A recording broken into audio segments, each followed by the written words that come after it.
Yo, what is good, players, casuals, and all of you beautiful creatures out there? Welcome to episode 34 of the weekly patch notes. I'm your boy Thamziri. With me are Kid Kojo and Young Max. Kojo, what's good, though? I'm alive, man. How you doing? Yeah, even me, bro. I'm breathing. And Max, what's good, Holmes? Yeah, nah, I'm also alive. Away, King, away. We out here. Alright, and please be sure to leave a like, subscribe, and a follow as we post episodes every week. So we're gonna give you guys some nice tidbits. But before we get started, do we have any admin in the house?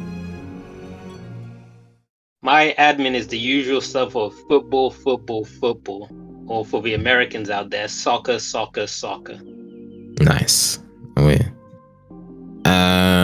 For me, admin. Nah, I don't actually have much. It's not really admin, so to speak, but like I'm actually quite saddened about all these negative reviews on Starfield. Like it saddens me, but it's just a rule. Dog, some niggas are out here, glitches, Bethesda, so I was like, okay, well, it's Bethesda. It's like it comes with the territory.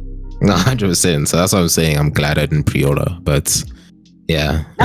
You should have pre-ordered. Like overall, the game experience is good. Like I personally do think it will be amongst the Game of the Year contenders. Oh shit. Okay. Now then we shall see. Look, I'm still gonna get the game regardless, but definitely on Xbox because I don't know. Don't think my PC can handle. No. Damn. I was gonna say the best experience is to have it on PC with mods. Yeah, okay, no, but the mods are coming out next year, so I can definitely wait for that, no problem. Yeah, but aren't those like official, like Bethesda mods, not like your fuck, I don't care about that. No. I care about peered mods. My nigga, if I get to be Rick and Morty in Starfield, yes, bitch. The fuck? Hell yeah. But anyways, that's my admin. Kojo, anything from your side, homie? No admin from me. Away, broseph. Okay, so ladies and germs, let's get into it. Starting with the gaming news. Max, what's been going on, bro? All right, so from a turn from last week there wasn't much going on. Like it was a barren week, but this week the gaming gods have gifted us with a bunch of news. So let's get into it. Starting off, remember 2 weeks ago, I spoke about Embracer Group shutting down Volition amidst financial struggles, right? Mm-hmm. I think I see where this is going. Yeah, okay, let's wait and see. So, remember how I didn't know who the secret entity was that was negotiating with Embracer Group for $2 billion? That Embracer Group was being secretive about they were in contact with an organization who were potentially going to buy them out for $2 billion, but everything collapsed and it screwed up all of their plans, right? Mm-hmm. So, as more Embracer troubles emerged this week, I've, Kojo, be proud of me, done my research and found that it was a government-backed Saudi studio that was trying to make the deal, which I think explains so much in the sense of why it's secretive, in the sense of who the hell has $2 billion to throw around like that. Anyway, this week, Embracer Group's troubles continued as they are reportedly looking to sell Gearbox in order to lower their current debt to less than $1 billion. Because right now, their current debts exceed $1 billion, and keep that number in mind. At the time of recording, it has not been stated how much the studio may be sold for, but Embracer acquired it for $1.4 billion back in 2021. So with all this, I don't know whether to laugh or to cry at how badly Embracer Group's financial moves have been. Because imagine acquiring a company where years in, you're now trying to sell that very same company. Yeah, Embracer is not really in a great space. True that. And then sticking with corporate troubles, we still have 2 more stories regarding corporate troubles. The first one is the big one of the week. This blew up in ways I didn't think it would when I first saw the story. I was just like, all right, cool, whatever. And it's just gotten worse. So on Tuesday this week, or last week, depending on when the video releases, actually, let me just say, on the past Tuesday, Unity announced a price increase for its game engine, and this announcement didn't sit right with developers. The moment briefly gave ammunition to Epic Games to flout their Unreal Engine and how their prices are developer friendly, especially if developers release their game on the Epic Games Store. Anyway, upon the backlash, Unity rushed to clarify how exactly their prices will work going forward. Firstly was the installation fee, or the runtime fee, which used to cost nothing, but now has a cost where if a game gets 200,000 installations and reaches $200,000 in revenue, a fee of 20 cents per installation begins for that game. Yeah, yeah. Let's not even consider what kind of shenanigans are going to go with that, like, you know, people installing and uninstalling and all of that type of stuff. Anyway, next, developers paying $2,000 for Unity Pro plans will have to hit higher thresholds and they will be charged lower fees. And lastly, these will come into effect in 2024. So the backlash this drew from developers was pretty big. And I'll get into that in just a bit. But when it first happened, Unity addressed those backlashes, but we won't get into it because it's extensive. So to save time, we will post a link for further reading for those who will be interested in to get an understanding of what's going on with the Unity situation. Look in the description, a link will be provided over there. But basically, the backlash from developers has been so bad that some developers are pulling away, saying they're going to pull down their game, things like that. And then there are 2 factors I want to bring up with regards to this. The first one is to put things into perspective. Unity's CEO, Kojo, do you want to guess where he used to previously work at? I'm pretty sure you should know this or be informed about this. Ask Tommy first because I know the answer. I don't. That's why I was going to you, because I figured you were more likely to know the answer than Tommy. I didn't expect Tommy to know the answer, hence why I went to you. Yeah, well, he worked at EA, baby. It makes sense. Exactly.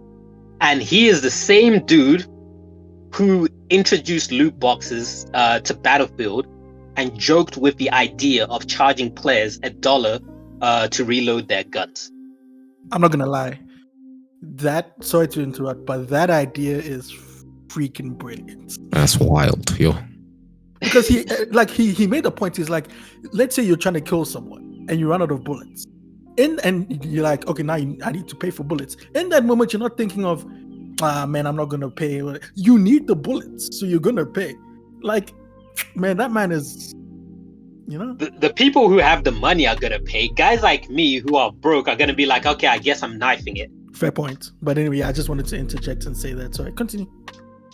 Yeah, so the funny thing with this situation with the CEO, there was a brief period. I don't know how true this is, because when I tried to check the website, it wasn't what this other person claimed. So apparently when this came up, somebody went onto Wikipedia and under the page for greed, put up a picture of Unity's current CEO to describe what greed is. Nice. I don't know. Yeah, I also got a chuckle out of it. But when I went over to Wikipedia to check the definition of greed, the picture wasn't there. So I don't know if it was changed or this is just next level trolling being done on Twitter.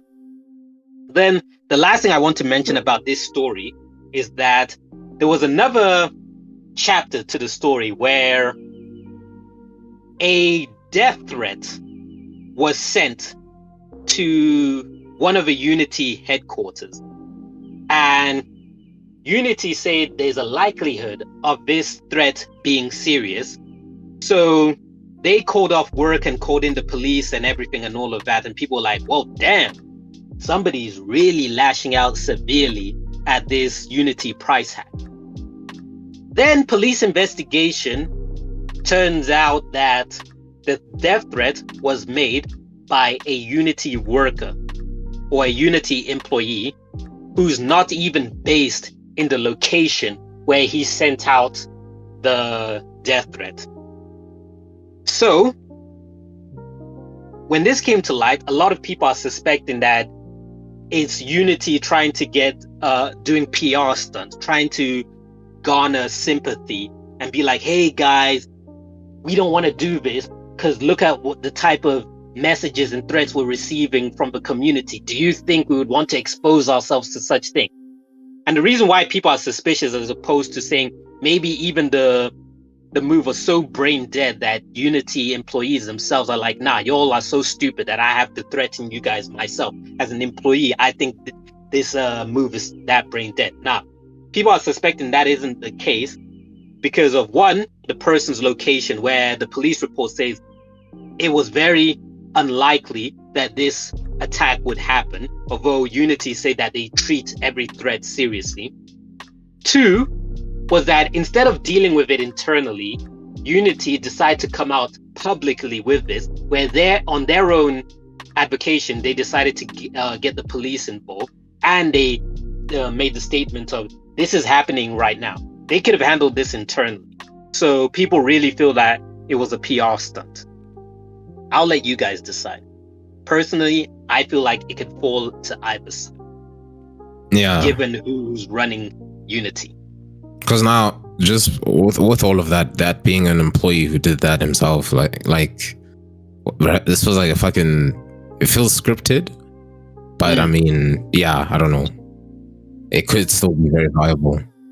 The fact that the police were able to figure out that it's an employee, you would think the company themselves would be able to figure out it's one of our employees and then handle it internally. But then that coming out publicly saying, well, we receive death threats, we take these things very seriously, it's kind of like, sure. Yeah, agreed. Anyway, that's the Unity stuff. Moving on to the next news factor. It is the Nintendo Direct and PlayStation State of Play that recently happened. So I just want to say that both of them were just okay. And we can get into the games of things, into the games in the gaming corner. Kojo, are you planning on speaking on the games that were announced? There are a lot of them. I was just going to go through just the lists. Yes, that's what I mean. Like, are you going to brush over the different things that were announced? Yeah. But you can do it if you want. Cool. No. That works perfectly because I'm just bringing it up because it's news, but getting into the nitty gritty of the games, that's all you. So I just want to go over it in a highlight fashion. Basically, what I want to say is that Nintendo Direct had a lot of, I think the main focus of the Nintendo Direct was that it had a lot of Mario games to announce. That was the main takeaway from the Nintendo Direct, which isn't surprising given the movie's success. And a lot of people were wondering, like, yo, when the movie came out, where's the additional Mario promotional stuff to bolster the movie's performance? Like, if you look at how PlayStation markets its movie attached games, there's a complete difference. Where PlayStation, you kind of get the impression of they don't really trust that the movie is going to do well for itself, so they need to bolster the marketing in relation to the thing, whereas in relation to the console, whereas Nintendo's just like, dog, it's Mario, who isn't gonna check it out? True that. The other one was PlayStation State of Play. I would say for me, my personal highlights were Spider-Man and Final Fantasy Rebirth. And I suppose I can include the PlayStation covers and controllers that they are, what were they called? Koja, do you remember? Earth Collection? Give me a minute, I have it here. Because I know it was Volcano Red. Deep Earth Collection. Deep Earth Collection. And it was Volcano Red, Cobalt Silver, and what blue? Or was it Cobalt Blue? That is a good question. It was, I'll tell you now.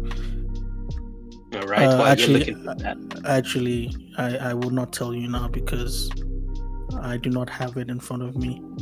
All right, you can look it up because I have a rant I want to go on, a mini rant. Okay, go on. So the rant I want to go on is about Final Fantasy Rebirth. It emerges that your progress will not continue into the next game, which I think is absolute effing bullshit. Like, cool, I'm not expecting my character to start at level 99 at the beginning of the next game. That defeats the purpose. But I am 100% expecting all of the items, weapons, materia, and armor that I picked up in the previous game to continue in the next one. Where you're making me start from scratch is dumb. I had a conversation with my brother about this, where he was just like, no, they're separate games. Why are people surprised? Well, I'm like, nah. Because he's like, sequels do this, nobody complains. And I'm like, no. The difference is sequels are individual stories. Like if we look at God of War, the originals, not the reboot, the soft reboot. God of War 1 had one purpose. God of War 2 had a separate purpose. God of War 3 had another purpose. Each of them have their own storyline villains, the big bad that needs to be dealt with by the end of the game. And not only that, but also they have in-universe reasons for why you lose all your progressions and whatnot, because maybe Kratos gets killed and sent to hell, or maybe Kratos lost his weapons to something, but they have in-universe reasons. Final Fantasy VII Rebirth is a continuation of a story. Why is Mass Effect, which was made how many years ago, able to have game progression? Why is Telltale's Walking Dead able to have game progression? But Final Fantasy in 2023 is incapable of having game progression. That is bullshit, first of all. And second of all, it reinforces this idea that I've had for the longest time about Square, where they've lost their golden standing. Once upon a time, Square used to be this golden beacon of standard. They've lost that. Like, they do the bare minimum. When you want to look at an RPG done well, whether it's Japanese RPG or Western RPG, but when you want to look at RPGs done well, you don't anymore look at Square. Once upon a time, they were the poster boy. Now it's just like they're a joke, because I feel like they cut corners. Like they don't really believe in their ideas and different things like that. There's no fucking reason why progression should not continue. That pisses me off so badly, because I staved off playing the first game because I wanted to play the entirety of a whole series as one unit. And I also staved off from playing the first game because I had questions about progression. I always asked myself, how are they going to tackle it? I had a bad feeling that they're not going to have a progression. Now it goes to the point of, why should I 100% the different other games, the previous game? Why should I go do all the single things if the things I do don't carry over to the next game? What is the point if they're individual games? Because I've had Final Fantasy VII Remake sitting on my desk for the last, where are we now? We're in September going on into October. For almost a year, I've had that sitting on my desk, me saying, nah, I'm not going to touch it because I want to have all the games and then I'll play it as a collective. Only for me to learn, nah, it's not, you don't have to. There's no point. That is bullshit. And that's it for my rant. I just want to say Square are full of shit. They're a company I used to love and respect. Now I can't give two shits about them. And Kojo, we've had this conversation before where for me, Square lost me by Final Fantasy 13 into 15. 13 was and all of those sequels to 13 were by 15 I'd given up on Square. Remake made me look at them, make me look back and be like, maybe there is something there. But yeah, fuck Square. Fuck Square. Fuck Square. So Kojo, you got those Deep Earth collection things, volcanic red, cobalt blue, what silver? A sterling silver. Sterling. That was the one. That makes sense. Yeah. So just to Maxwell, so does it mean that you're not going to play the games? No, I'm going to play it now. But I'm just lamenting how much time was wasted because here I had this idea of what developers are doing.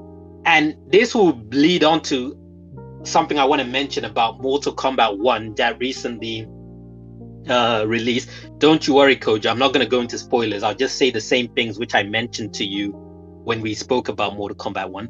But to tie into that, I'm in the opinion that developers aren't taking risks anymore when it comes to their games. They're playing it very safe. There isn't creativity in the gaming industry is quickly dying.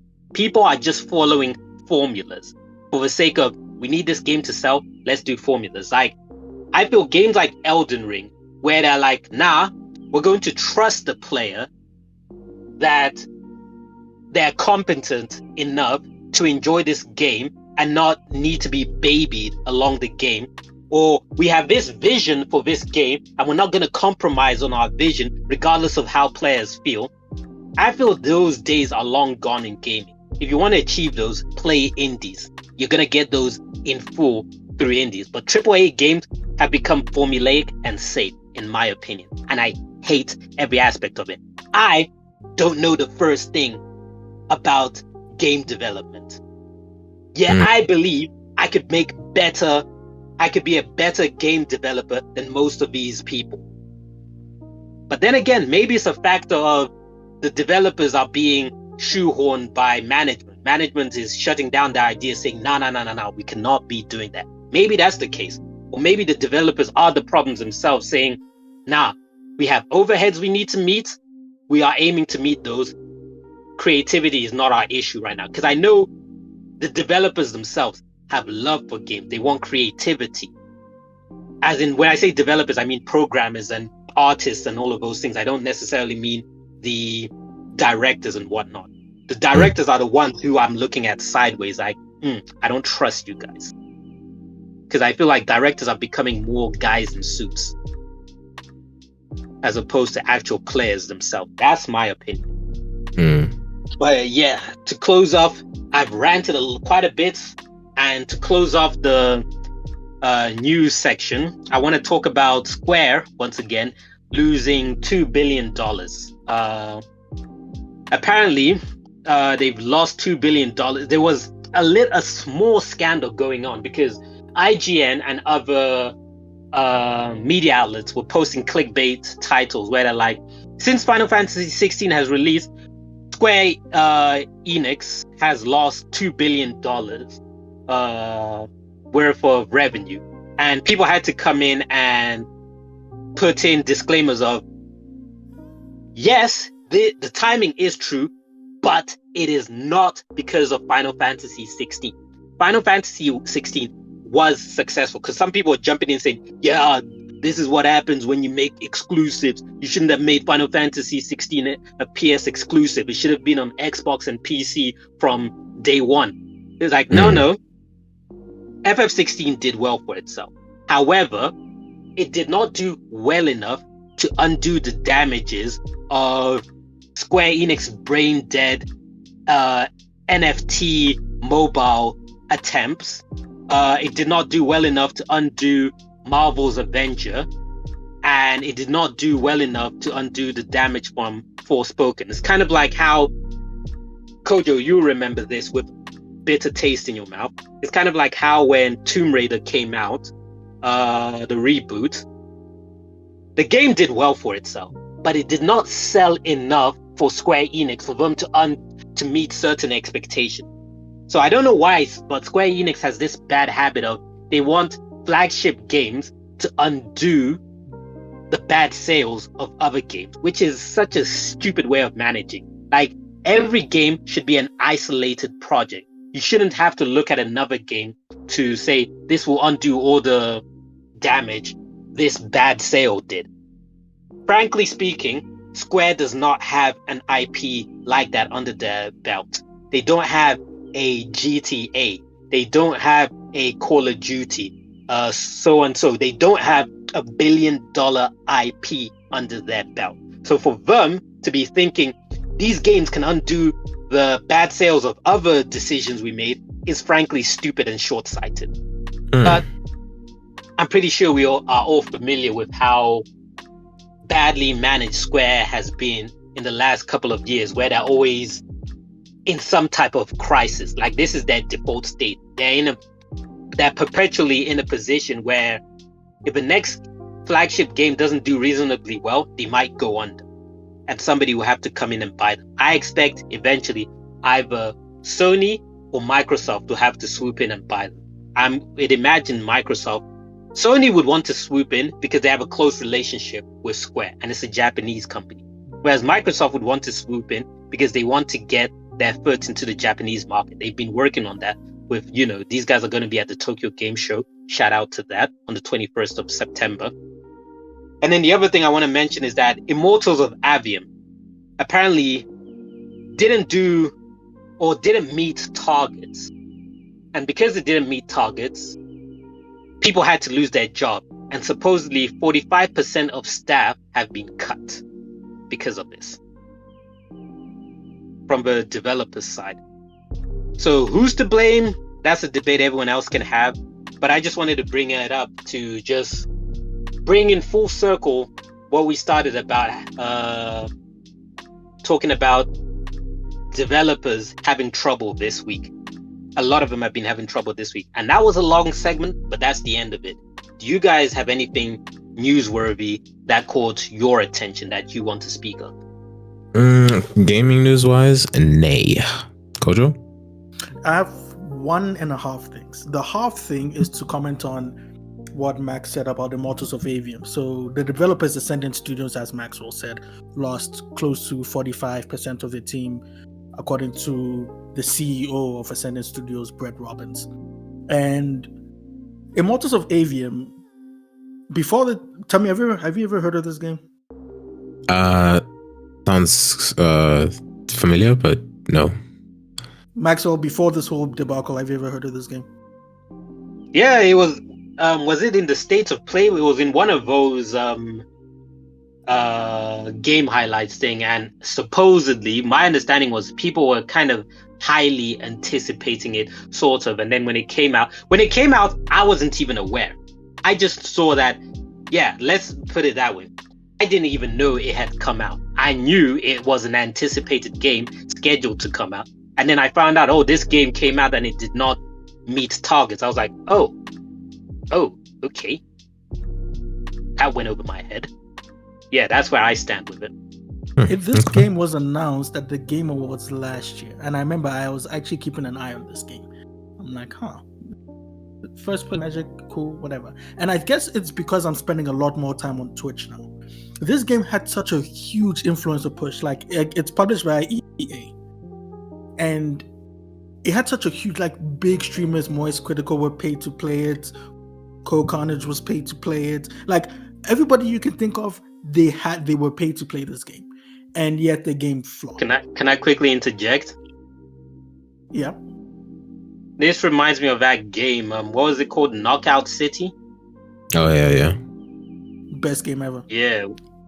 Where EA has a game where they are paying influencers to hype up the game. That's what it's reminding me of when you're saying there were so many people playing it. I was like, yeah, I remember Knockout City having the exact same thing.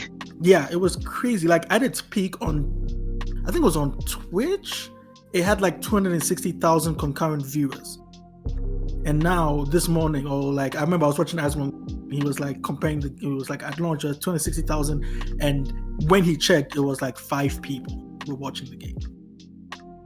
And it's not, the game got like a 70, around the 70 on Metacritic, but I don't think it's the game's fault. I don't think the game is a bad game. I think the marketing was just bad. Because Tommy, remember, you actually know this game.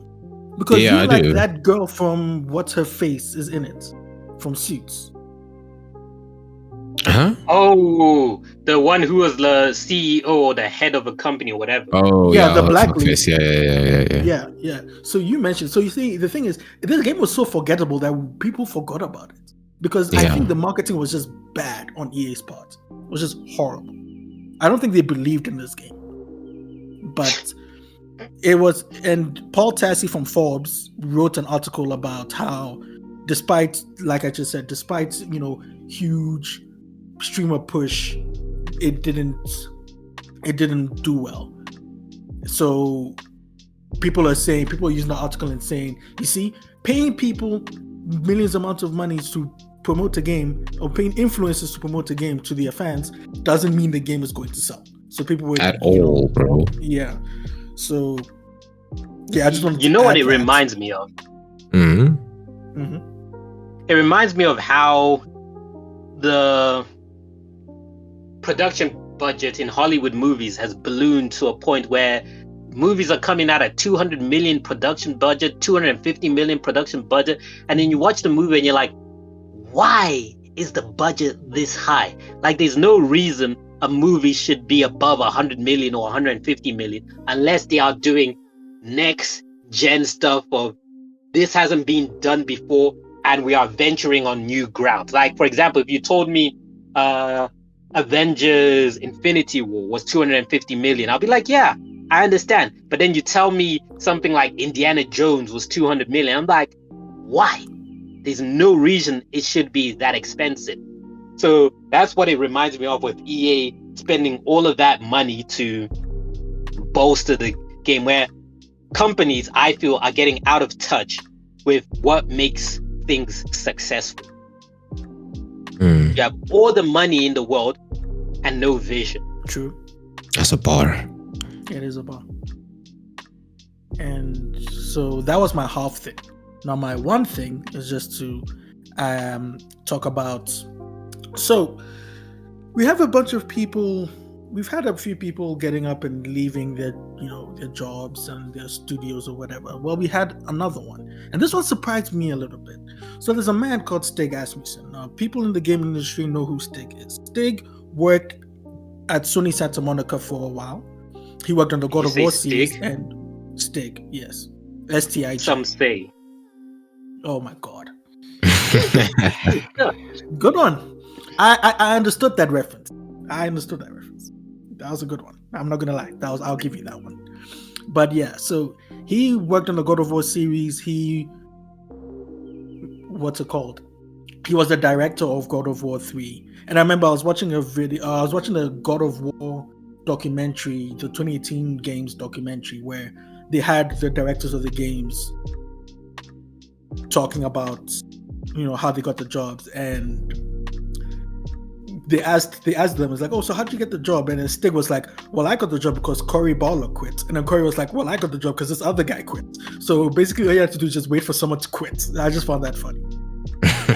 I just thought that was hilarious. But yeah, so he worked on God of War 3. Then he moved to EA, Respawn, and he helmed the Jedi series. So Star Wars Jedi Fallen Order and Star Wars Jedi Survivor.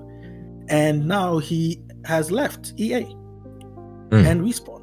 And it was shocking to me. And this is what as of the recording of this, I haven't seen him come out and say anything himself, but an EA spokesperson has said this, and I quote, "After careful thought and consideration, Stig Asmussen has decided to leave Respawn to pursue other adventures, and we wish him the best of luck.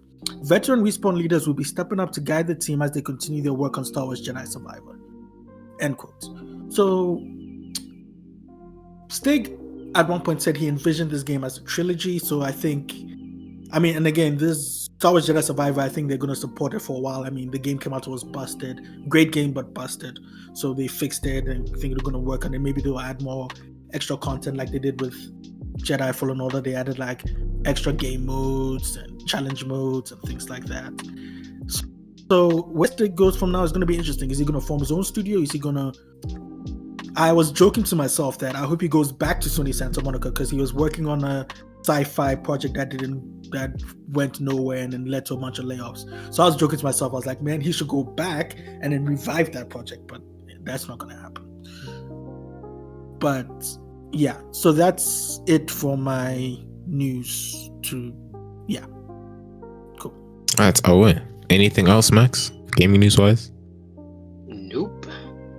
Away. All right, moving on to the gaming corner. Kojo, what are the releases, bro? It was quite a few of them. Let's start off.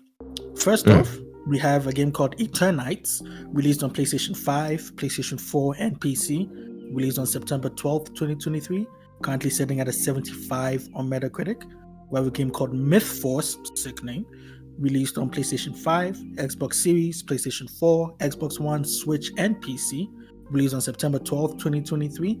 Currently sitting at a 67 on Metacritic. We have a game called Nor Play With Your Food, released on PlayStation 5, PlayStation 4, PC, and Mac. Released on September 12th, 2023. We have Super Bomberman R2, released on PlayStation 5, Xbox Series, PlayStation 4, Xbox One, Switch, and PC.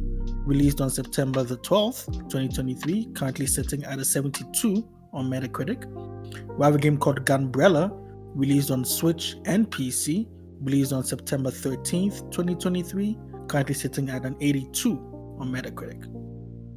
We have a game called Pokemon Scarlet and Violet, The Hidden Treasure of Area Zero, The Teal Mask. And I think this is an expansion. I could be wrong. But it was released to Switch on September 13th, 2023. We have a game called Ad Infinitum, released on PlayStation 5, Xbox Series, and PC. Released on the 14th of September, 2023. Currently sitting at a 70 on Metacritic. We have a game called AK Zolotl, cool name, very clever. Released on PlayStation 5, PlayStation 4, Xbox Series, Xbox One, Switch, and PC. Released on September 14th, 2023. Currently sitting at a 76 on Metacritic. We have Deceit 2, released on PC. Released on PC on the 14th of September, 2023. We have Dune Spice Wars, released on PC on September 14th, 2023. We have F-Zero 99, which I'll talk more about later on, released on Switch on September 14th, 2023. We have Monster Hunter Now, released on iOS and Android, released on September 14th, 2023. We have Solar Ash, released on Xbox Series and Xbox One, released on September 14th, 2023. We have The Crew Motorfest, released on PlayStation 5, Xbox Series, PlayStation 4, Xbox One, and PC, released on September 14th, 2023, currently sitting at a 73 on Metacritic, which is kind of lower than what I expected, but I expected as much, if that makes sense. We have a game called Thunder Ray, released on PlayStation 5, Xbox Series, PlayStation 4, Xbox One, Switch, and PC, released on September 14th, 2023. And finally, we have a game called Baten Kaitos 1 and 2 HD Remaster, released on Switch on September the 15th, 2023. So yeah, that was a lot of games. So hopefully people who are interested in these games are eating. Now, let's talk about the Nintendo showcase that Maxwell mentioned earlier. Quite a few games were announced. So let me just speed run through them. We have Paper Mario, the Thousand Year Door, which was a GameCube game, role-playing game, now upgraded with HD graphics, and it's coming out sometime in 2024. We have Mario vs. Donkey Kong, coming on February 16th, 2024. We have the Splatoon 3 Side Order Expansion Pass, coming in spring 2024. We have Super Mario RPG. Coming to Switch on November 17th, 2023. We have a game called Another Code Recollection coming on January 19th, 2024. We have Princess Peach Showtime coming on March 22nd, 2024. Detective Pikachu Returns coming out on October 6th, 2023. We have Luigi's Mansion 2 HD coming out in summer 2024 with co-op play for up to 4 players. And we have F-Zero 99, which I mentioned before. Now, F-Zero is a classic racing game, futuristic racing game on the Super NES. But what they've done here is they've turned it into a battle royale. So you have, it's in the name, F-Zero 99. So you have 19 people on a track battling it out to be the last one standing and to crush the finish line. And I was watching gameplay of it, and it looks so chaotic. I'm like, this is one of those rare occasions where I'm like, if I had a Switch, I would fork over a little bit of money to get the online, because the online I think is a scam on Switch. But I would fork over just to experience this, because it just sounds like a ridiculous idea.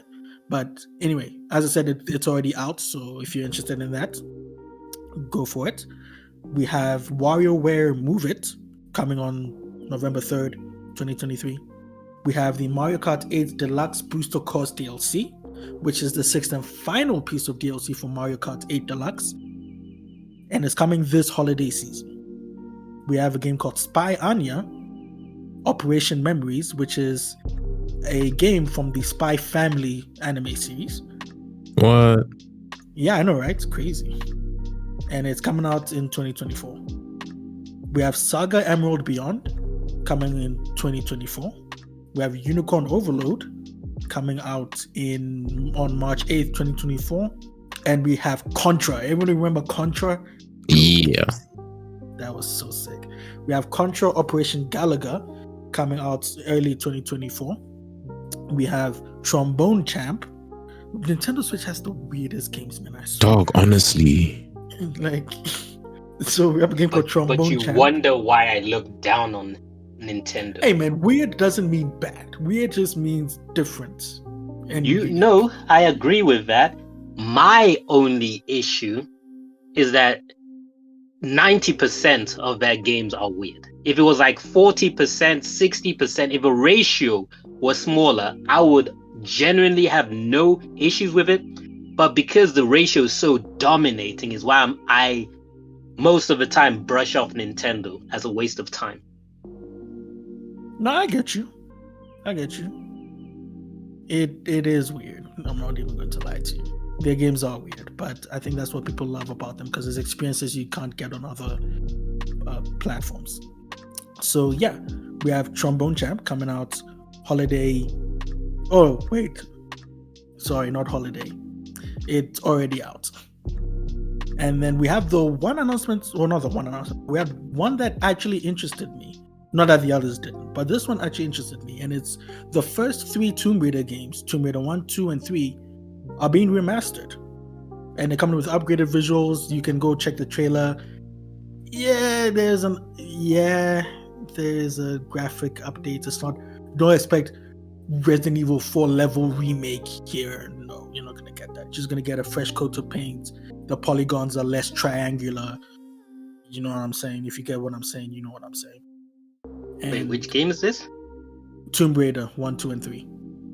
Okay. For Switch or just in general? It was announced at the Switch. What's it called? The Switch Direct, Nintendo Direct, but it is coming to PlayStation 5, PlayStation 4, Xbox Series, Xbox One, and PC. So the reason why I'm bringing it up is because when you mentioned that and you mentioned how it looks, you reminded me. I saw this video of Mortal Kombat 1. This current Mortal Kombat, which is coming out on Switch. Holy shit, it looks bad. Please, Tommy, show clips of the video. Please put up clips of Mortal Kombat 1 on Switch. It looks disgusting, like throw up disgusting. It is so bad. I bet.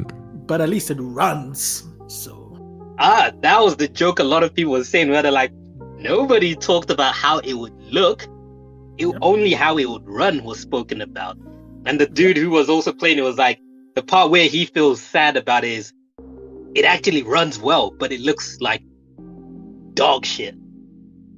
But yeah, it's Switch. Hopefully, the rumors of a Switch 2 being beefier graphics are true. Hopefully, they are. Hopefully. So next up, we have Prince of Persia: The Lost Crown. When this game was announced a while ago, I think it was last year actually, either last year or earlier this year. A lot of people didn't take too kindly to it because it was like, it's a 2D side-scrolling game. It's not the Prince of Persia game we want, but whatever. But I think people are warming up to it now. It was divisive. Yeah, it was very divisive. I think people are warming up to it now. It's coming on Switch and other platforms, but it's coming out on January 18th, 2024 on the Switch. Finally, we have Horizon Chase 2, which is already out on the Switch, so you can go play it. So that is the Nintendo showcase. Now let's talk about the PlayStation State of Play, which they said that they were going to talk about third party and PSVR stuff. So first up, we have the game called Baby Steps, which is the makers of Maxwell. You said what was the name? Getting Over It. Yep. Yeah. So it's one of those games where you have to it's dumb. Well, no, I take that back. Let me not say it's dumb. I take that back. I'm sorry. I misspoke. Where it's about the physics. Yes. It's not a game that's for me, but I think a lot of people. I think it's going to be a streamer game, just like how Getting Over It was. I feel like it's going to be one of those games that streamers and content creators are going to latch onto because they want that challenge. Next up, we have Ghostbusters: Rise of the Ghost Lord. Then we have Resident Evil 4 Separate Ways, which is an update for Resident Evil 4. And also Resident Evil 4 VR mode coming to the PlayStation VR 2. Next, we have Avatar: Frontiers of Pandora. That was announced. Then we have Ghost Runner 2. Which looks like ass. That comes out this holiday, December, I believe. So we'll see. Then we have Ghost Runner 2. I'm gonna guess now and say it's gonna get a 68 on Metacritic. I'll say 75. We'll come back to this. Next, we have, as Maxwell mentioned, the Deep Earth Collection. Then we had Helldivers 2.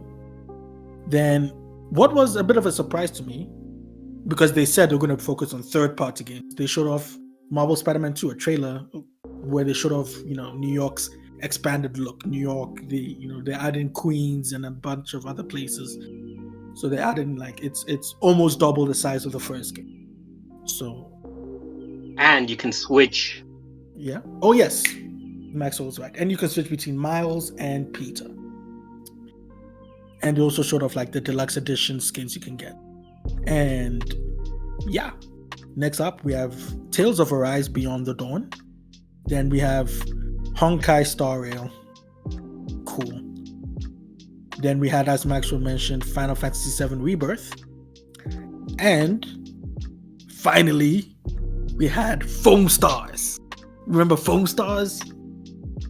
Oh, yeah. Yeah, you remember Foam Stars. The open beta is coming out end of this month. Unfortunately, it's only on PS5. So, Tommy, I will not be joining you, fortunately. Hopefully it's a free thing. Oh, we can actually make we can try to get content on that. I don't know. Yeah, it's a free beta. Fortunately, if it was available, because I was ready, I saw open beta, I was like, yes is my time. And it said PS5, and I'm like, God damn it. Hide it, bro. Yeah, it's deep. I need a next gen or current gen console. But yeah, that was it for the conferences /direct /state of plays. Now I have a few more things to talk about. I'm going to just try and go through this quickly. We have a game called X Defiant. I don't know if you guys remember or have heard of X Defiant. Yeah. I know about this news story. Yeah. So it is Ubisoft's upcoming game, and it is an arena shooter, free to play first person arena shooter in the vein of Call of Duty, but it is unique in the sense that you play as you choose a character kind of like Apex with abilities, but each character is tied to one of the 5 factions from different Ubisoft properties, which I think is a pretty cool idea. So you have the 5 factions, which are Libertad from, not Libtard, Libertad from Far Cry. You have Phantoms from the Ghost Recon series. You have Echelon from Splinter Cell. You have the Cleaners from The Division, and you have DedSec from Watch Dogs. So, in the past few months, people have played the game in like an open beta and stuff like that.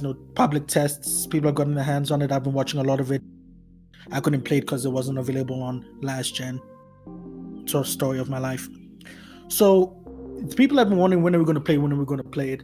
At first, Mark Rubin said, they're aiming for sometime in September. But it's come out that we're going to have to wait a little bit longer because it's a long story. Basically, they sent the game. If you want to publish a game on other platforms like Sony, Xbox, whatever, Sony, Microsoft, PlayStation, Xbox, you need to send the game to pass certification.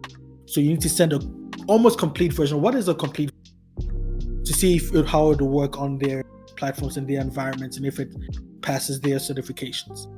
It's a long process. We'll leave a link in the details to the post that Mark Rubin posted. Basically, what happened was the game did not pass certification, so they have to go do it again. And they're aiming for some time between. They're saying they're aiming for like early to mid October if the game does not pass certification again. But if it does pass certification this time, then they're aiming for some time in September, mid to end of September.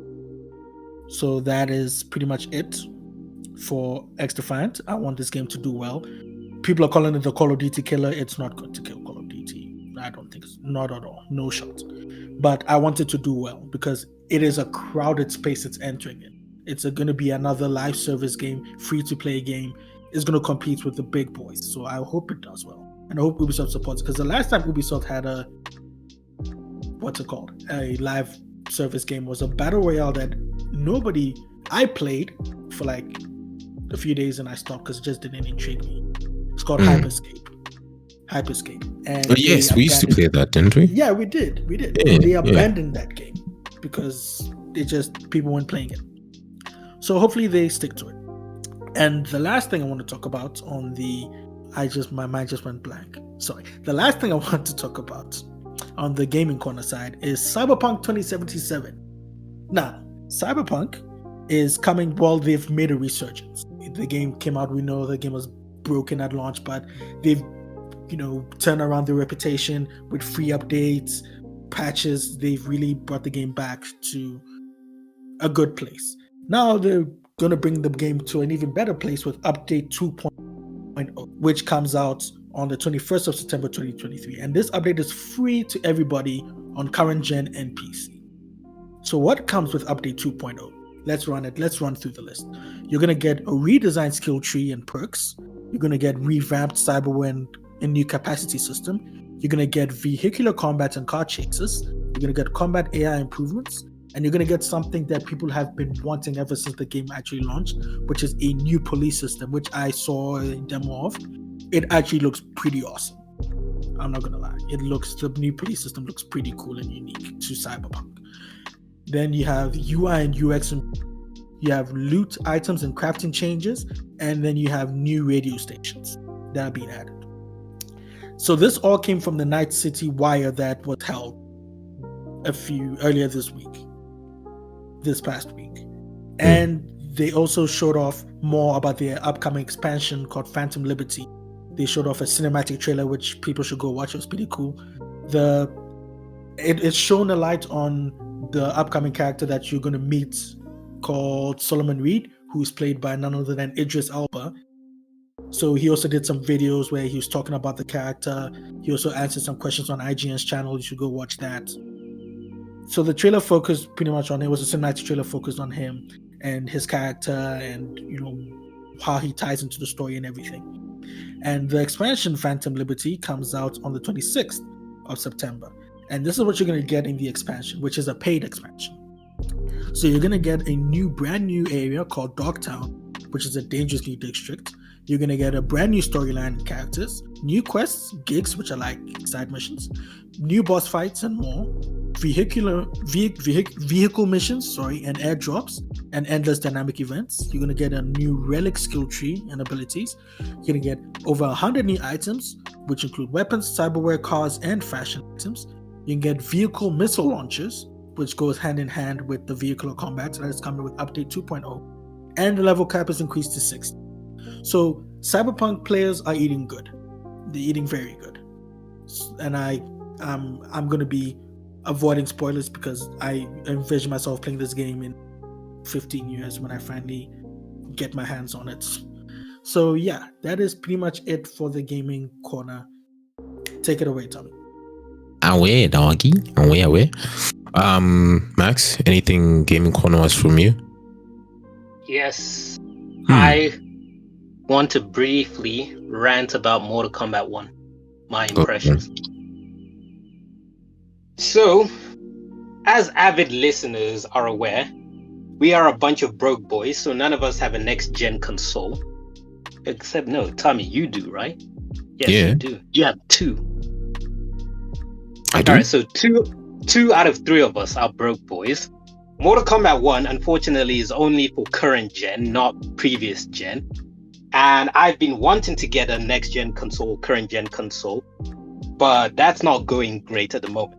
So with that in mind, or that as the backdrop, with Mortal Kombat 1 releasing, I saw that people were putting up the story mode available to watch on YouTube. Normally, I avoid these YouTube videos of cutscenes or cutscenes put together for story mode, blah, blah, blah, because I want to experience it for myself. But in this situation, I was like, I don't currently have a current gen console. So by the time I eventually have one, Mortal Kombat 1 will probably not be as relevant as it is currently. So that might happen years down the road. So should I hold out for a fighting game storyline? And I looked at that like, nah, the main point of a fighting game is the fighting itself.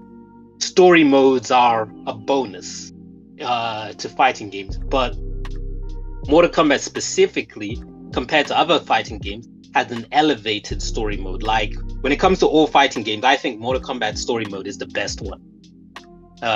It's not even a competition. Mortal Kombat just does it so much better than other things. Tekken could have been interesting, but the story is so convoluted and stupid that you can't anymore unless they decided to reboot the thing like they did with Mortal Kombat. So I watched this thing and I have my impressions for it, and I wanted to rant about that specifically. I'm not really going to talk about the mechanics of the gameplay and all of those things. From what I've seen of people playing the game, it actually looks pretty good. The cameo feature adds dimension to everything and all of that type of jazz. All of that, that's good. I don't have really any complaints with that, with the gameplay, with the mechanics. I don't have a complaint with that. But I do have a complaint with the story mode. So I'm not going to go into spoilers because there are guys like Kojo who want to experience it for themselves, whether they experience it 10 years in the future or 20 years in the future. He has the fortitude to wait. Personally, I don't. So I'm not going to spoil it for him. I'm not going to spoil it for other people. But I do want to talk about the overall feel of the story mode, where I feel the game, specifically the story mode, was wasted potential. And effectively, the reason why I say that is that they rebooted the entire thing. And I had a conversation with Koja about the good and bad of them rebooted, where both of us were in the opinion that it's a good idea for them to reboot. It allows them to be fresh and do new things. Like how, for example, they have all of these factions, the Lin Kuei, the Umgadis, and the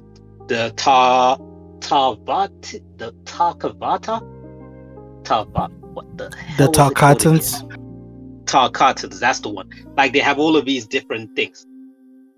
And how you have Sub-Zero and Scorpion are now brothers. Small changes like that, we're like, okay, this is interesting. Where they're gonna go with that?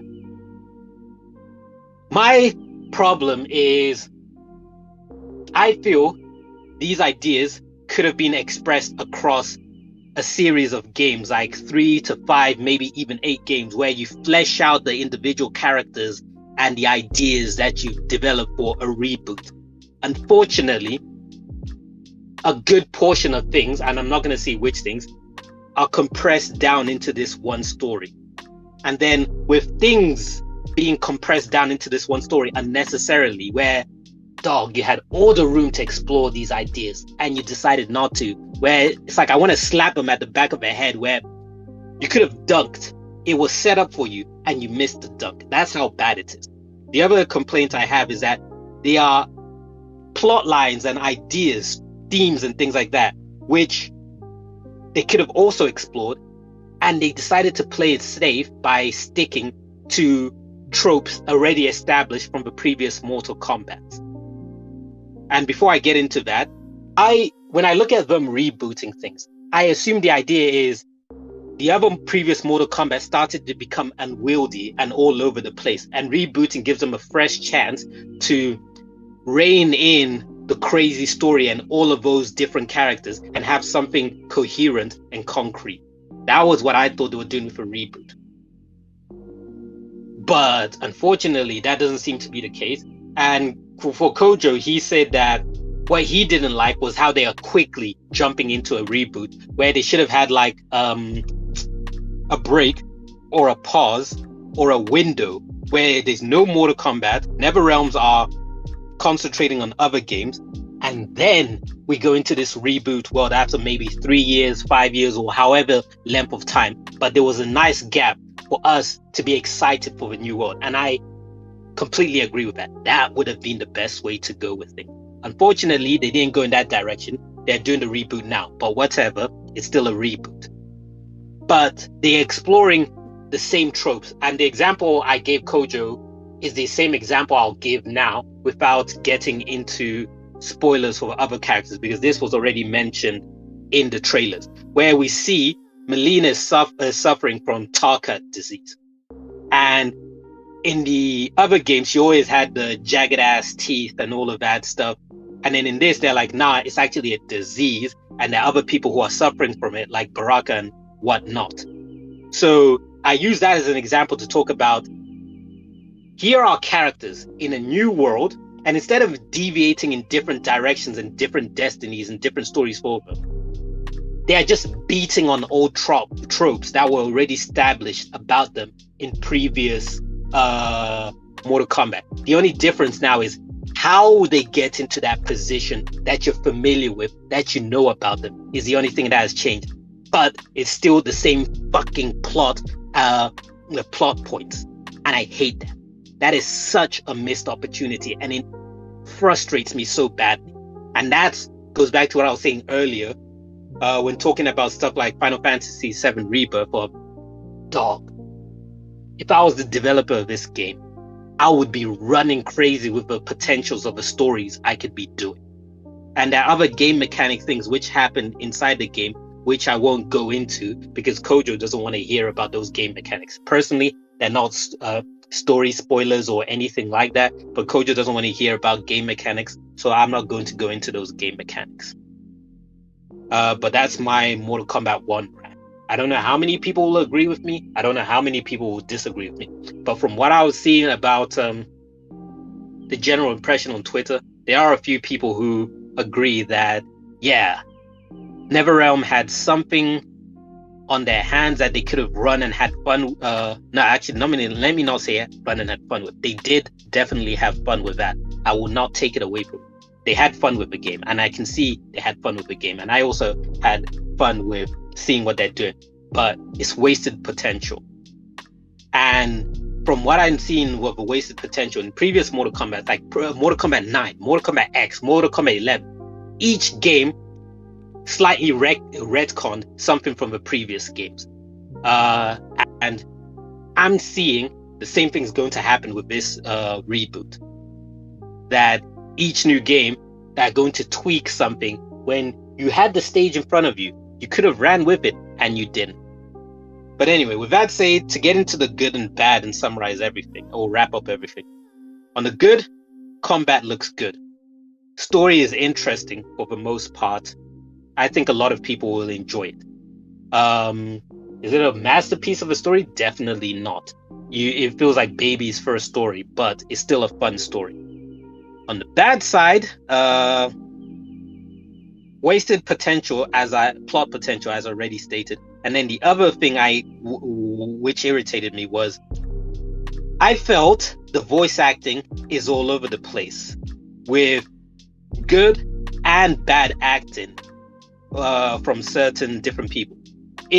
For those listening, if you don't mind spoiling the stories for yourself, I would recommend to you to go to videos where people have put a compilation of each individual character's ending.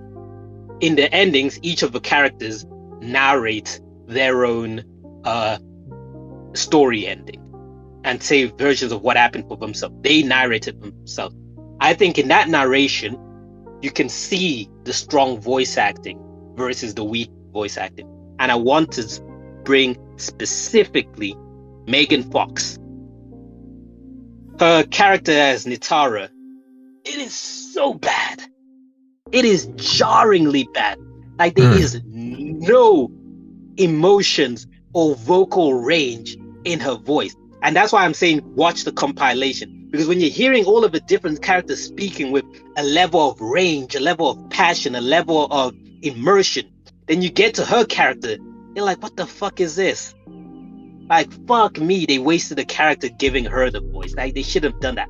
That's one thing I hate about NetherRealm, where they want to give a celebrity a voice acting role. And you would think Megan Fox, being an actual actress, would have the chops to voice act, but she doesn't. She fucking sucks. Like, I cannot stress how badly her voice acting was, and it was jarring. Like, I could hear it in comparison to everyone else. So it's like, it reminded me of that what's his name, that donkey video, you know, that what's that video, Kojo, the NBA one where they had actual NBA players voice act, and it was horrendous. Oh yeah, that is a good compilation. Yeah, I know what you're talking about. Her voice acting reminds me of that, where I'm just like, oh my goodness, I want to tear out my ears because she's shit. And people are going to be like, don't hate on Megan Fox. Nah, there was a time I really loved Megan Fox. Obviously, I'm a dude, and in my younger days, I was head over heels of Megan Fox. But as that has calmed down, and I now start looking at people's abilities to act, I see Megan Fox saying, shit, she made a career off of her looks, but that's a whole other can of worms we don't need to get into. Another person who I can say whose voice acting was jarring for me was Johnny Cage. Like, he does this thing with his voice which is irritating, where there were moments where I'm like, it doesn't come off great, and other moments where I'm like, yes, whatever. But the people who I want to say notable did very well with were General Shao, Louis Kang, whatever, I don't know how to pronounce his name, King Louis, let's just call him that, or God Louis, Fire God Louis, Lord, whatever. Scorpion was good. And then there was one more who was very good. Who was that? I'm forgetting who it was now. Another one who grated. Oh, Shang Tsung was very good. Very good. I really liked Shang Tsung's voice acting. Another one who I found irritating was Sub-Zero. Like, the voice did not match the appearance. Yeah, and that's it for my MK rant. Away, broski. Alrighty. That brings us to the middle part of the episode. We hope you guys are liking it and enjoying it so far. If you are, please do leave a like, subscribe, and a follow. And yeah, let's keep it going. Okay, so moving on to the content creator section. I've got 2 new things, but I will obviously link them in the description for you guys to follow. Starting with, we have Jake Paul defending Nina Agdal from Dylan Dennis's attacks. So those of you may or may not know, Nina is Logan Paul's fiance, or like wife. No, fiance. Fiance. Yeah. Right. And coming up to the fight of Dylan Dennis and Logan Paul, which is going to happen October 14th. If you guys haven't already seen on X or Twitter, whatever, you can go see a whole lot of back and forth of tweets of Dylan Dennis talking smack, but it's gotten to a point of like him leaking very private R-rated content on Nina Agdal, which I can't remember if it was actually proven that it's her or not, or if it was someone else. I think it was another actress or some other model lady, woman. I don't know. At this point, the amount of controversy, and she also filed a lawsuit against him where the lawyers got involved. So based on that, I do think it really was her. Yeah, I believe so too, because then that lawsuit from Nina against Dylan was about $150,000 in damages, and as well as a restraining order. So this is all before the fight happens in October 14th. Like, it's flipping getting insane. So Jake Paul, Logan Paul's brother, on the latest episode of Impulsive, he pretty much addressed, the whole entire beef and everything that was going on, and basically saying things like, with Dylan exploiting Nina, there's so many guys out there that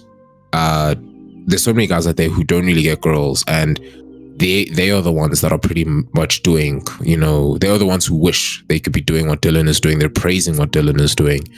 And he being Jake Paul, painted Dylan as someone who's like, super hateful, insecure, and clearly a very hurt person, So that's what he had said on the podcast. Now, obviously, I don't know if Dylan Dennis is going to stop what he's doing, because, if he stops what he's doing, he can save the fight. But if he continues, he may lose the fight, but still win a whole lot of PR. So I don't know if he's actually doing all of this beef just because of that. In the whole terms of talking smack, this goes a bit too far and beyond, but hey, that's the one part. Moving on to the second piece of content creator news. Now, recently, Mizkif, a content creator, streamer, and YouTuber, on his one live stream, he revealed his revenue page, and it was showing that he earns about $13,000 a week. Now, a lot of people kept saying, okay, but Mizkif's he's in that millionaire mark. How is this even possible? Why is he getting such low amounts of cash? That's as low? well as, hey, bruh, as well as being co-owner. No, it is. It is for Mizkif. It is 100% is, yeah. And it's funny because even when Dick Soto had released that news, Asmund Gold commented on it saying, is that it? Is that all that he earns? And it's funny because he's obviously also pod co-owner of OTK. I don't know if they then discussed their salaries, but geez. So then Mizkif, obviously, to try put an end to all of it, in a very trolling video where he's just like, come on guys, did you honestly think that's seriously all I earn? He will go on to list the amount of things that he owns. He would basically get into a whole discussion of what it's like to actually be a content creator. And for those of you who are thinking of going into the content creator side, as someone who, pretty much has been in the same situation for 2 years. Yeah, for 2 years. Right. So Mizkif eventually came out and said he actually makes $80K a month just off of Twitch ad revenue. Right. So usually what also this can also pretty much be from 20K to 25K a week. That adds up to the whole 80. So 80 to 100K a month. But he said, he stated that he's not making this money off of the subscribers that he has. Now, mind you, when I was streaming, most of my money was definitely not coming from my subscribers. I love all of you who subscribed to my channel back then, but trust when I say you didn't have to subscribe, you feel me? Because either way, with Twitch's payout threshold, I wasn't really getting that cash, man. I would have to stream a whole year just to get a payout. Mizkif gets fucking almost... Yes, right. But anyways, he then stated that most of his income comes from, the ad revenue as well as the Twitch Turbo viewership. But the thing is, what most people don't understand is content creators, most of the bulk of the cash that you earn from doing it comes from sponsorship deals. Obviously, those of you may have known, I was part of Logitech. I was in a proud partnership. That's where most of like my income would come through, in me trying to, you know, obviously keep up to the streaming requirements of both my organization and Logitech. So like shit was, yeah, dude. Yo. But anyways, he found it completely funny that people really thought that's how much he earned. You know, he even said, you don't even need to subscribe to me. Like, I'm totally okay. While I appreciate your support, I don't really need the money. You don't need to donate or subscribe. So yeah, I mean, if we take into consideration Corinna Kopf, you know, she makes up about $2 million a month just from OnlyFriends. So yeah, and that is my content creator side. Kojo? I actually got nothing this week. Oh, okay. All right. Max? Only one thing. Your girl was on GQ. Who? Amaranth? Nope. Your other girl. You see, guys, this goes back to that episode where y'all are gonna have me name so many. If it isn't Amaranth, then I don't know who it is. There are so many flipping women on Twitch, bro. Come on. It was, she was on 10 things she cannot live without. Nigga, that's what GQ does. Is she a Twitch streamer? Is she an actress? Yes, if it's not Amaranth, who's Tommy's next girl? Oh, Pokimane. Yep. I would not even have guessed that. Hey, I was gonna go straight to like someone else, like Valkyrie or yeah, Pokemon would have been like my fifth guess. I suppose. Okay, well, good for her. I mean, yeah, she does seem not the type to do magazine shit and try to keep low key, but not really. I found it funny because a lot of people in the comment section were clowning her. So I was like, you know what? Because some people are like, oh, now GQ is scraping the bottom of a barrel looking for influencers to headline this segment. I was like, you know what? That's an interesting comment. Let me go back and look at other YouTubers or content creators who've been there. And guess who I saw? Jacksepticeye. Kind of makes sense. Yeah. And his video had 700,000 views. At the time of speaking, Pokimane's has 40,000. So, yeah, clearly she's not that popular amongst GQ viewers. Because I also saw your actual proper run-of-the-mill celebrities. Like they had something with Ryan Gosling for Barbie, and that had like 4 million views. See, now, yeah, that I can believe 100%. But I would assume her appearing on GQ, regardless of how the video performed, that's not on her. That's on GQ trying to collect their money. She probably gets paid for the appearance. Exactly. So but she's still making her money. Making that bank. And I would just also like to add, hey, if I was getting 13K a week, bruh, I would not care about people clowning me saying only. I'll be like, good. Assume I make this little because I can play it up and be like, guys, you know, I might be a big name, but you've seen my thing. I don't make that much. So I'm not one of those moist criticals. I'm not one of those Jacksepticeye's. I'm not one of those what you call it, Amaranth, Pokimane, and whatnot. So relax, guys. I'm one of you, sorta, just slightly elevated. I'm not a liver king. But I could pay off my car in 2 weeks with that salary. Bruh, I would give me half of that every week, and I'm still a big grin on my face. Same, fam. Fucking hell. Alright, Ben. Moving on to the esports. I don't actually have anything this time around. Kojo? Yeah, I have one thing, and it's something. So last week, again, guys, I don't mean to only speak about Apex. I don't. It just happens.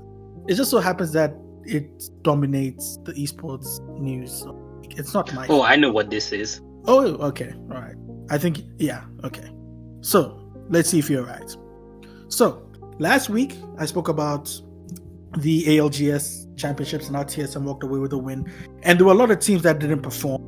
NRG was one of them. Alliance was one of them. 100 Thieves, and a lot of people were like, oh, this is gonna, there are gonna be a lot of roster changes, roster mania. It's gonna happen. People are gonna leave. People are gonna be poached from other teams, and for a while, people were like, oh, what's gonna happen? What's gonna happen? What's gonna happen? So, Sweet Dreams, who is the IGL for in-game leader / captain for NRG's Apex team, earlier this week he said there's gonna be an announcement on NRG's Apex, team. There's going to be an announcement or update about that team on the 16th, Friday the 16th, right, of September.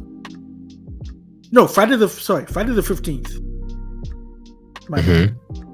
So they dropped a bombshell that the entire organization is, which is huge. It is big. Like it is big news. And not only is the team leaving, the content creators are also leaving. NRG only had one more Apex content creator, who's Baby Nikki, who just so happens to be Sweet's girlfriend. So what happened was, Tammy, ASU and Lulu Lovely, right? Of course. Yeah. And there was one other person called Rogue. They used to be part of an NRG, but last year they left. Like they didn't renew their contract. Like one of them, okay, that's fine. People leave orgs all the time. 2, 3, okay, there's something going on. That was what I was thinking. But I just was one of those things I just like, okay, cool, whatever. But then, and Sweet put a whole statement on Twitter of him reading out his statement for those who don't want to read it, so he can listen to and read out a statement. And pretty much he was also elaborating things on the stream, and he was like, this has been a long time coming. It's been a long time coming. And he puts the blame on EA because he's like, EA hasn't been doing well to support the esport financially. They haven't been doing, the whole revenue split hasn't been good and things like that. He's just not been a fan of, EA. NRG is not the only team to leave Apex. It's teams like Team Liquid, Cloud9, and G2 Esports have all left. And Sweet went on to say that they are not the only team that is going to leave NRG Apex. Not NRG Apex. They're not the only team that's going to leave Apex or Apex in general. So, and Asmon Gold made the point, it's like, no, this is big news. However, 3 other people are just going to take their place. Not in NRG, but like as a whole other organization. Like, because there are always going to be people who want to make a name for themselves, who want to play in esports, who want to make money, who want to perform at the highest level. So there are a whole lot of teams in the challenger circuits and all those other teams who can come up and replace NRG. And it's just the way it goes. That's what Asmon said. But NRG leaving is big. NRG is one of the big teams in Apex. Like, when it comes to Apex, you think of TSM first, then you think of NRG, then you think of the rest of them. So for them to leave, and it sort of ruins the storyline for Apex, because people are always like, Hal, who's the IGL for TSM, has this rivalry with Sweet, who's the IGL for NRG. They had this rivalry with each other, like who's the best IGL. People always compare best, of the two of them, who's the best player, who's this, and also people compare the teams, TSM and NRG, who's the best NA team or who's the best team between them. Now, that storyline is no longer there, and it's just shocking. It's really. I was surprised, and a lot of people were also surprised, because we thought, as I said before, maybe one member is going to leave and get news, but for them to just up and leave, it's interesting. But yeah, I urge people to go and read Sweet's or listen to Sweet's read out his statements. I urge people to go because there's a lot more going on. So yeah, that's it for my esports news. Oh wait, Maxwell, thanks. was this what you were thinking of? Yep, although I did not know about it in that level of detail. I just knew some team pulled out. And remember, gents, always pull out. All right. Moving on.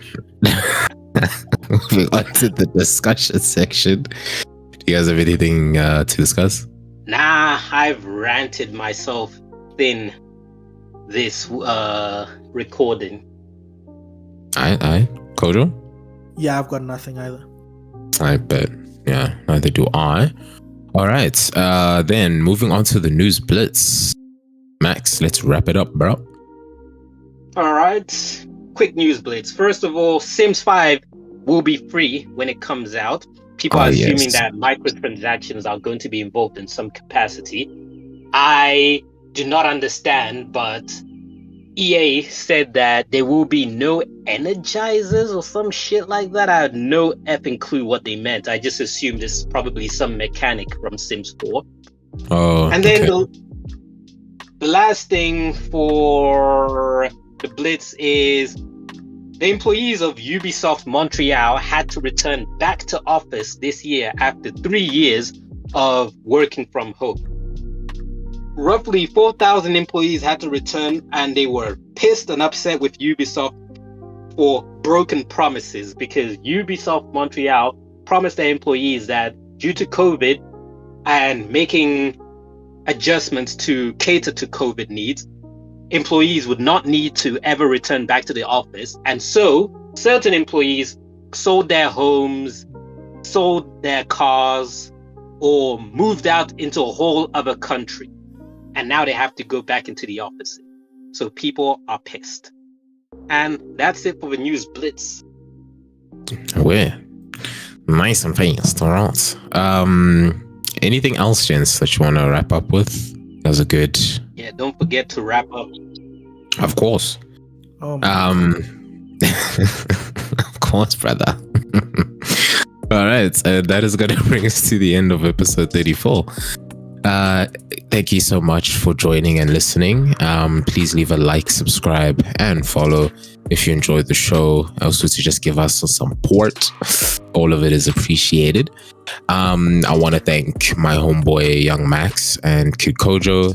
The gents, thank you so much for another episode. It has been your boy Thamziri from X's Good Podcast, bringing you the weekly patch notes, and we will check you guys in the next week.